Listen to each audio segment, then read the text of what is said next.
Memasuki akhir Februari 2024, serapan pajak di Kota Palembang menunjukkan tren positif.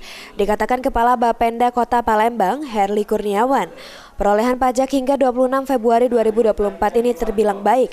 Lantaran dari 12 sektor pajak, perolehan saat ini sudah di angka 11,35%. Beberapa sektor pajak yang dianggap potensial hingga akhir Februari ini karena melampaui tax ratio di angka 16,67%, seperti pajak makanan dan minuman yang kini sudah di angka 17,43%.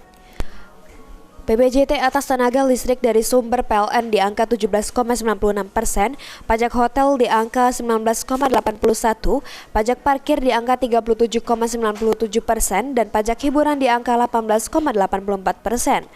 Meski target perolehan pajak Bapenda di Palembang pada tahun 2024 ini sebesar 1,148 triliun rupiah atau naik ketimbang target pajak tahun 2023 sebesar 1,113 triliun rupiah, tren positif perolehan pajak hingga akhir Februari ini membuat Bapenda Palembang optimis jika target perolehan pajak bisa dicapai. Parkir kita sudah 37,9%. Harusnya kan 16,6% sama tadi kan. Terus pajak hiburan. Kalau namanya sekarang PBJT atas jasa kesenian hiburan. Kita sudah di 18,80%. Artinya kalau kita lihat tren itu sudah sesuai dengan harapan. Target kita sudah terlampaui. Sandi Pratama, PAL TV.